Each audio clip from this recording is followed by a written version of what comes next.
100 அஷ்டமியில் வழிபட்ட பலனை தரும் மகா அஷ்டமி எரிபத்த நாயனார் விழாவின் பூக்குடலை திருவிழா நம் கரூரில் இத்திருத்தலத்தில் ஆநிலையப்பராக எழுந்தருளியுள்ள இறைவருக்கு நாள்தோறும் பூக்கொண்டு வந்து சாத்தும் முனிவருக்கு ஏற்பட்ட இடையூறை எரிபத்த நாயனார் மூலம் இறைவர் தீர்த்து வைத்து பின் இறந்தவர்களை உயிர்ப்பித்து அருள் செய்தார். இந்நிகழ்ச்சி நடைபெற்றது மகா அஷ்டமி நாளாகும்.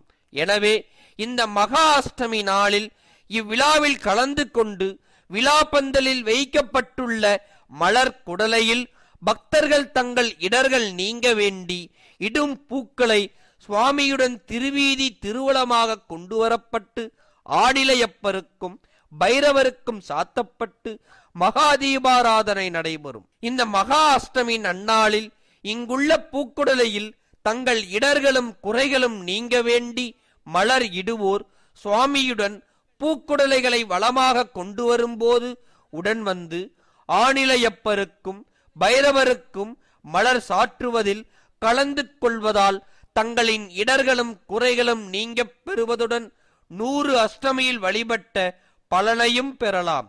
சிவபெருமான் அருளிய வண்ணம் அம்பாள் தன் திருமலைப்பாலை சுரந்து அதில் ஞானத்தையும் கலந்துட்ட ஞானம் பெற்ற திரு ஞான சம்பந்தரும் நம் கரூர் ஆநிலையப்பரை பாடும் பொழுது தொண்டெல்லாம் மலர் தூவி ஏத்த மலர்கள் கொண்டு வந்து சாத்த என்று ஆரம்பித்து கடைசி பாடல் வரையில் சிந்தையில் துயராய தீர்வரே இடையூறுகள் எல்லாம் நீங்கப் பெறுவர் என்று அருளியதாலும் நம் இடர்கள் யாவும் நீங்கப் பெறுவது உறுதியாகும். இறைவருக்கு பூக்குடலையின் மூலம் சமர்ப்பிக்கும் பூக்கள் மல்லிகை முல்லை தீயென விலகும் திருமணம் கைகூடும். தும்பைப்பூ அரளிப்பூ பக்தி மன அமைதி தரும் சகல செல்வம் உண்டாகும். தாமரைப்பூ குழந்தை பேறு அமையும். வில்வம் அரச யோகம். மகிழம்பூ பொறுமை தரும் குடும்ப பிரச்சனை தீரும். நந்திய வட்டம் சிவ புண்ணியம் தரும் வழக்குகளில் வெற்றி.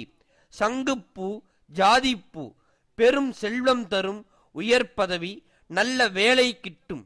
எருக்கன் பூ தைரியம் தரும். விருச்சிப்பூ நோய் தீர்க்கும் குழந்தை பேறு அமையும். சிவப்பு அரளி சம்மங்கி நல்வழி கிட்டும். பவள மல்லி நல்ல எண்ணங்கள் வந்து சேரும். சொத்து பிரச்சனைகள் தீரும். செவ்வந்திப்பூ தெய்வ பக்தி மன அமைதி தரும். இதில் கலந்து கொள்ள விருப்பமுடைய பக்தர்கள் தங்கள் பெயரினை பதிவு செய்து அடையாள அட்டை மற்றும் பூக்குடலையை பெற அணுகவும். கட்டணம் கிடையாது. பூக்குடலை அடையாள அட்டை கிடைக்கும் இடங்கள் திருக்கோயில் பிரசாத ஸ்டால் மற்றும் ஆவின் பாலகம் திருவீதி உலா. புரட்டாசி 14 30/9/2025 செவ்வாய்க்கிழமை அன்று. இந்த மகா அஷ்டமி விழாவில் பக்தர்கள் கலந்து கொண்டு தங்கள் இடையூறுகள் நீங்கி இறைவனின் அருள் பெற வேண்டுகின்றோம்.